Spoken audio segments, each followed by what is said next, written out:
नमस्कार, मैं अस्मा खान, प्रवक्ता सूरज प्रसाद राजकीय बालिका इंटर कॉलेज झांसी से आपका इतिहास की कक्षा में स्वागत करती हूँ। तो बच्चों, आज हम पढ़ेंगे अपने कक्षा 11 के तीसरे अध्याय को। तीसरा अध्याय हमारा है तीनों महाद्वीपों में फैला हुआ साम्राज्य। आज पढ़ेंगे हम पहले भाग को। तो बच्चों, इसके पहले वाले अध्याय में हमने जो पढ़ा था उसका एक क्विक रिवीजन हम कर लें। हमने लेखन कला और शहरी जीवन के बारे में पढ़ा। इसके अंतर्गत मेसोपोटामिया और उसका भूगोल, साथ ही शहरीकरण का महत्व, शहरीकरण में माल की आवाजाही, लेखन कला का विकास, लेखन प्रणाली, साक्षरता, लेखन का प्रयोग, दक्षिणी मेसोपोटामिया का शहरीकरण इत्यादि, इन सब के बारे में पढ़ा। साथ ही हमने पशुचारक के क्षेत्र में व्यापारिक नगर व मेसोपोटामिया में जो संस्कृति के शहरों के महत्व इत्यादि, इन सभी के बारे में हमने विस्तृत रूप में पढ़ लिया है। तो बच्चों, अब हम देखते हैं सबसे पहले मैप को। तीनों महाद्वीपों में फैला हुआ साम्राज्य। तो ये तीन महाद्वीप है क्या? सबसे पहले उत्तरी क्षेत्र में आ जाता है यूरोप, और यहाँ दक्षिण में आ जाता है अफ्रीका, और यहाँ ईस्ट की तरफ अगर हम बात करें तो ये है एशिया। ये है वो तीन महाद्वीप जिनके बारे में हम बात कर रहे हैं, और इन्हीं के बीच में है ये भूमध्य सागर, और ये बहती है यहाँ से राइन नदी, जिसके बारे में अभी हम पढ़ेंगे। ये है डेन्यूब नदी, इसके बारे में भी अध्ययन करेंगे। और कुछ जो इम्पोर्टेंट शहर हैं जिनके बारे में हम पढ़ेंगे वो है जैसे यहाँ पे रोम, नेपल्स, कैंपेनिया, कस्तूनिया, एंटियोक, सिकंदरिया इत्यादि।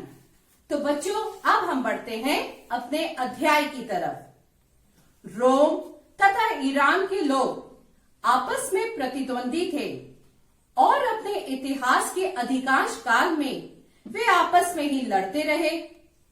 उनके साम्राज्य एक दूसरे से बिल्कुल पास थे। उन्हें भूमि की एक सक्रिय पट्टी, जिसके किनारे पर फरात नदी बहा करती थी, अलग करती थी।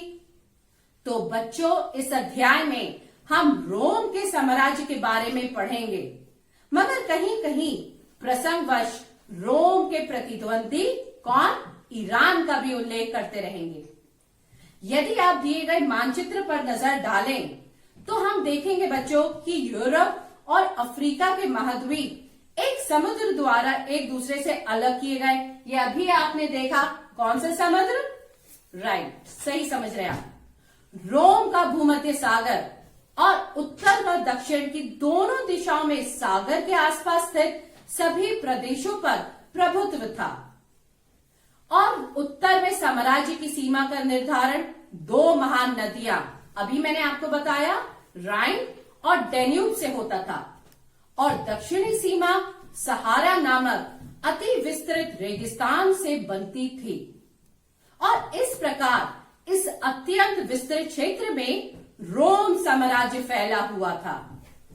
दूसरी ओर कैस्पेनियन सागर के दक्षिण से पूर्वी अरब तक का समूचा इलाका और कभी कभी अफगानिस्तान के कुछ हिस्से भी ईरान के नियंत्रण में थे, और इन दो महान शक्तियों ने दुनिया के उस अधिकांश भाग को आपस में बांट रखा था। तो बच्चों, अब हम आगे बढ़ते हुए इस अध्याय के उद्देश्य को देखेंगे। अध्याय की समाप्ति के बाद आप सभी छात्र छात्राएं निम्नलिखित बातों को जानने में सक्षम होंगे। वे क्या है? साम्राज्य के आरंभिक काल के बारे में हम पढ़ेंगे। तीसरी शताब्दी में हुए संकट के बारे में हम जानेंगे। लिंग साक्षरता और संस्कृति को भी समझने का बच्चों हम प्रयास करेंगे। साथ ही आर्थिक विस्तार को भी हम पढ़ेंगे। तो बच्चों, हम देखते हैं अब इसकी स्लाइड अपनी पहली। साम्राज्य का आरंभिक काल। रोम में सेनेट नामक संस्था का अस्तित्व कई शताब्दियों तक रहा। वह एक ऐसी संस्था थी जिसमें पुलिस और अभिजात वर्ग यानी मुख्यतः और रोम के धनी परिवारों का प्रतिनिधित्व था। सम्राट और सेनेट के बाद शासन की एक प्रमुख संस्था सेना थी। तो बच्चों, दो महाशक्तियों तथा उनसे संबंधित साम्राज्यों में एक बड़ा अंतर रहा था। वह क्या कि रोमन साम्राज्य सांस्कृतिक दृष्टि से ईरान की तुलना में कहीं अधिक विविधतापूर्ण थी। इस अवधि के दौरान परथाई तथा बाद में ससानी राजवंशियों ने ईरान पर शासन किया और जिन लोगों पर शासन हुआ उनमें अधिकतर ईरानी थे। इसके विपरीत रोमन साम्राज्य ऐसे क्षेत्रों तथा संस्कृतियों का एक मिला जुला रूप था जो कि मुख्यतः सरकार की एक साझी प्रणाली द्वारा एक दूसरे के साथ जुड़े हुए थे। एक वेतनभोगी सेना का होना निसंदेह रोमन साम्राज्य की अपनी एक खास विशेषता थी। सेना साम्राज्य में सबसे बड़ा एकल संगठित निकाय थी। अब प्रथम सम्राट कौन? ऑगस्टस ने 27 ईसा पूर्व में जो राज्य स्थापित किया था उसे प्रिंसपेट कहा जाता था। यद्यपि ऑगस्टस एक छत्र शासक और सत्ता का वास्तविक स्रोत था, तथापि इस कल्पना को जीवित रखा गया कि वह केवल एक प्रमुख नागरिक अर्थात निरंकुश शासक नहीं था। ऐसा सेनेट को सम्मान प्रदान करने के लिए किया गया था। सेनेट क्या? वो निकाय थी जिसने उन दिनों में जब रोम एक रिपब्लिक यानी कि गणतंत्र था, सत्ता पर अपना नियंत्रण रखा। रोमन साम्राज्य को मोटे तौर पर दो चरणों में बांटा जा सकता है। दो चरण, पूर्ववर्ती और परवर्ती। अब लेकिन आगे चलकर उसमें इतालवी मूल के जमींदारों को भी शामिल कर लिया गया था। रोम के इतिहास की अधिकांश पुस्तकें जो आज यूनानी तथा लैटिनी में ज्यादातर लिखी मिलती हैं, इन्हीं लोगों द्वारा लिखी गई थी और इन पुस्तकों से ये बात स्पष्ट हो जाती है कि सम्राटों की परख इस बात से की जाती थी कि वे सेनेट के प्रति किस तरह का व्यवहार रखते थे और सबसे बुरे सम्राट वे माने जाते थे जो सेनेट के सदस्यों के प्रति शत्रुतापूर्ण व्यवहार करते थे और उनको शक की नजर से देखते थे। दूसरे शब्दों में कहें तो तीसरी शताब्दी के मुख्य भाग तक की संपूर्ण अवधि को पूर्ववर्ती साम्राज्य और उसके बाद की अवधि को परवर्ती साम्राज्य कहा जा सकता है। तो बच्चों, फारस के साम्राज्य में तो बलात् भर्ती वाली सेना थी, लेकिन रोम की सेना एक व्यवसायिक सेना थी जिसमें प्रत्येक सैनिक को वेतन दिया जाता था और न्यूनतम 25 वर्ष तक सेवा करनी पड़ती थी। इसके बाद प्रथम सम्राट ऑगस्टस ने 27 ईसा पूर्व में जो राज्य स्थापित किया उसे प्रिंसपेट कहा जाता था। अब बच्चों, ये भी ध्यान रहे कि रोम सेना की जो तस्वीर हमारे सामने पेश की गई है वह उन इतिहासकारों द्वारा तैयार की गई थी जो सेनेट के प्रति सहानुभूति रखते थे। सेनेट सेना से घृणा करती थी और उससे डरती थी। क्यों? क्योंकि वह प्रायः अप्रत्याशित हिस्सा का स्रोत थी। विशेष रूप से तीसरी शताब्दी की तनावपूर्ण परिस्थितियों में जब सरकार को अपने बढ़ते हुए सैन्य खर्चों को पूरा करने के लिए भारी कर लगाना पड़ते थे।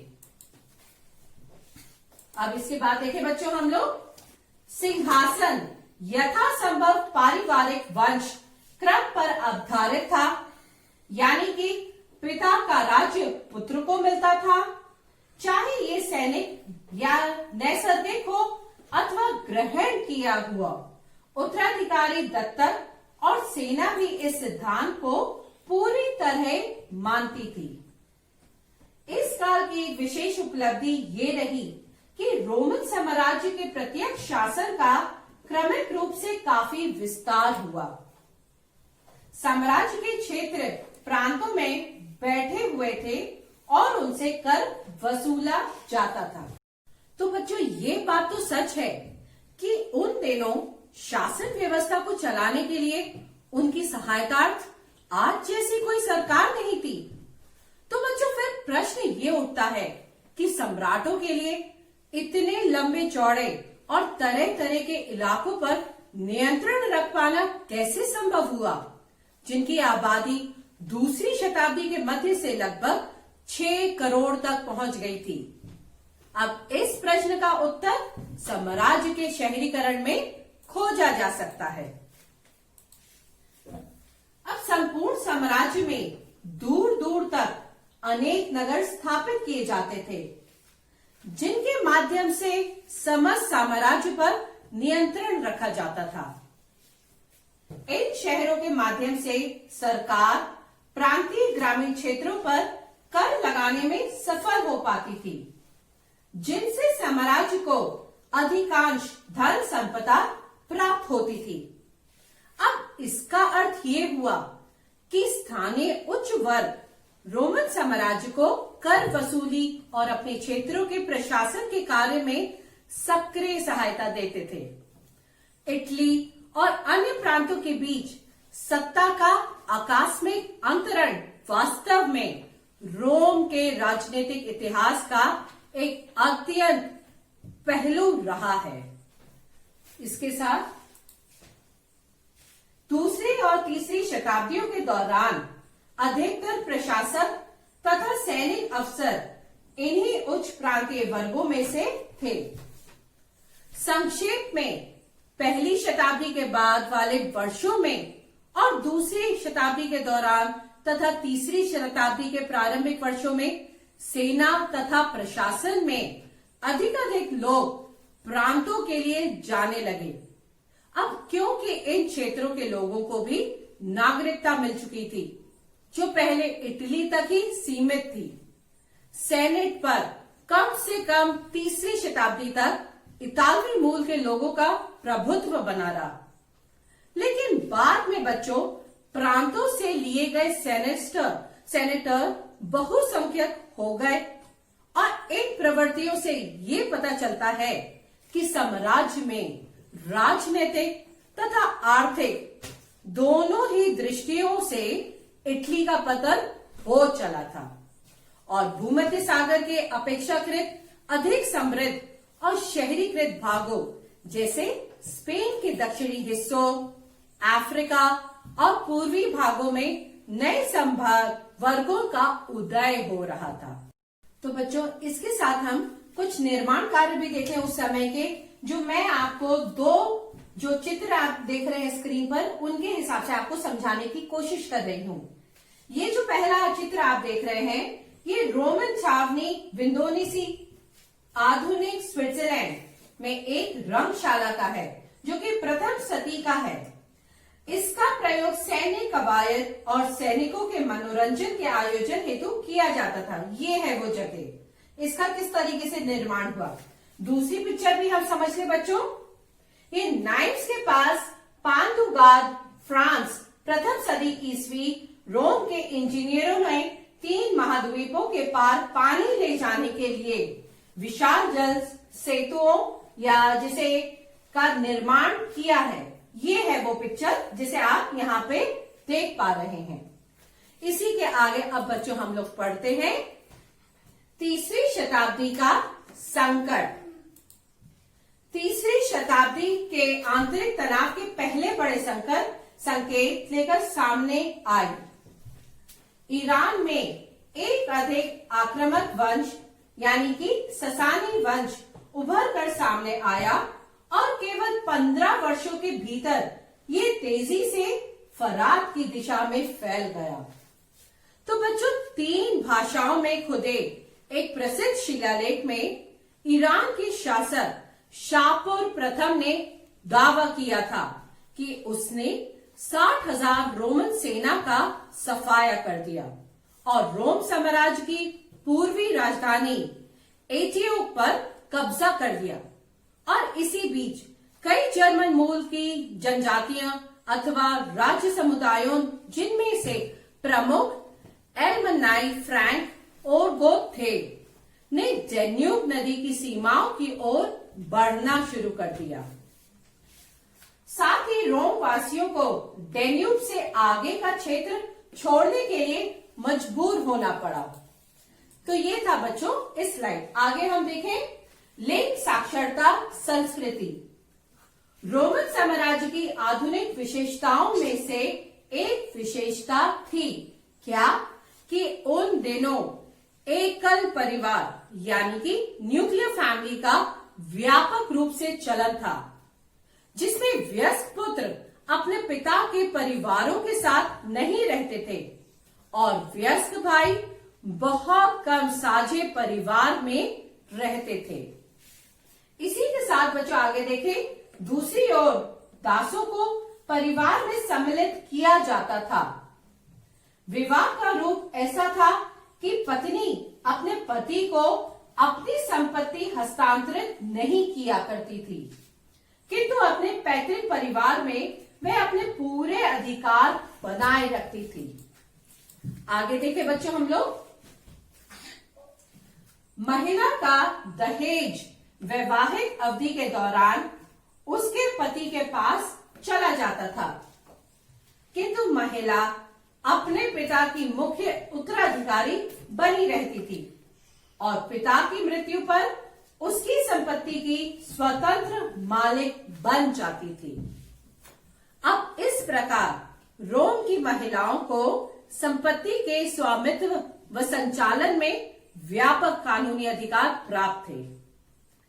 दूसरे शब्दों में कानून के अनुसार पति पत्नी को संयुक्त रूप से एक वित्तीय हस्ती नहीं बल्कि अलग अलग दो वित्तीय हस्तियां माना जाता था और पत्नी को पूर्ण वैधिक स्वतंत्रता प्राप्त थी। तलाक देना अपेक्षाकृत आसान था और इसके लिए पति अथवा पत्नी द्वारा केवल विवाह भंग करने के इरादे की सूचना देना ही काफी था। पुरुषों की आयु विवाह के लिए 28 से 29 वर्ष और 30 से 32 होती थी, जबकि लड़कियों के विवाह की आयु 16 से 18 वर्ष व 22 से 23 वर्ष होती थी। इससे बच्चों असमानता तो कुछ बढ़ावा मिला होगा। विवाह आमतौर पर परिवार द्वारा नियोजित होते थे और इसमें कोई संदेह नहीं कि महिलाओं पर उनके पति अक्सर आगे रहते थे। पिताओं का अपने बच्चों पर अत्यधिक कानून नियंत्रण होता था। इसी के साथ साक्षरता की स्थिति निम्न थी। इसका उदाहरण कैसा? पोपाई नगर का हम देखें।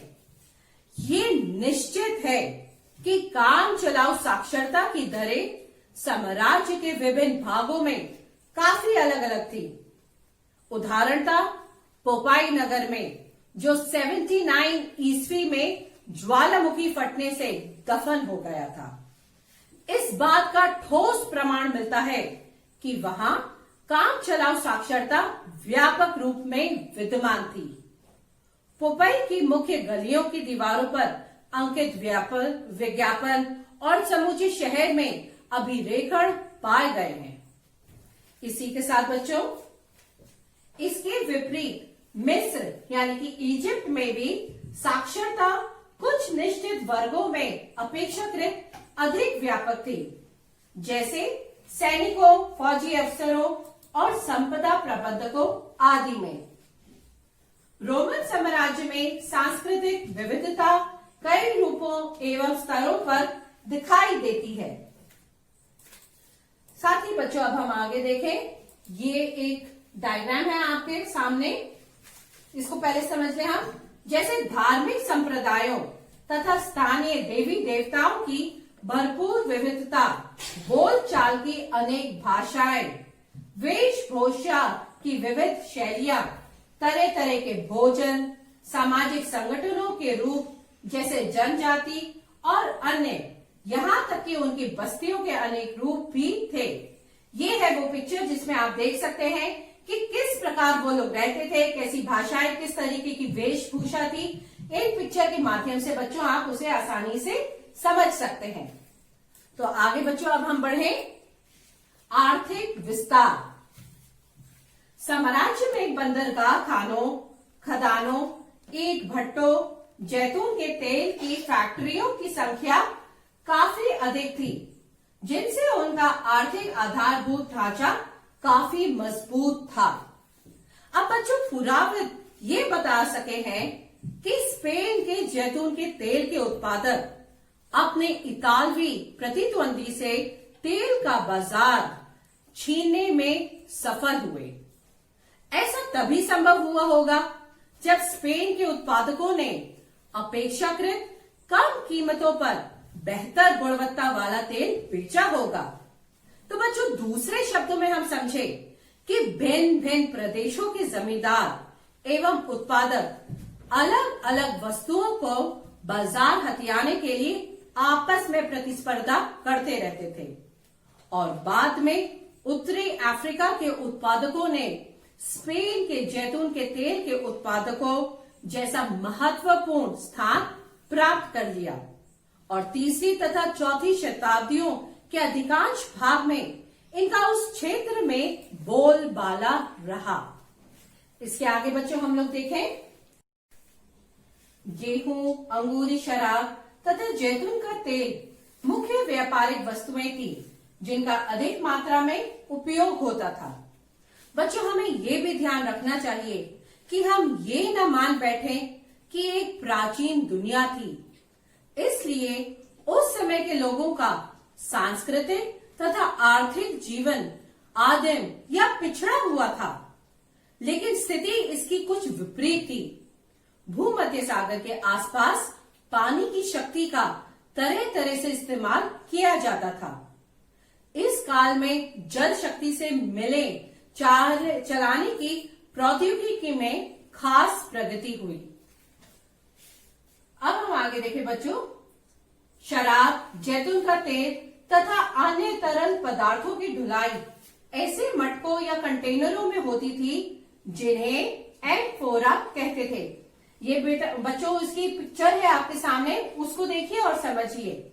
ये है वो कंटेनर्स। उन दिनों स्पेन में उत्पादित जैतून का तेल मुख्य रूप से ऐसे कंटेनर में लाया जाता था जिन्हें ड्रेसल 20 कहते थे। समझ रहे हैं बच्चों?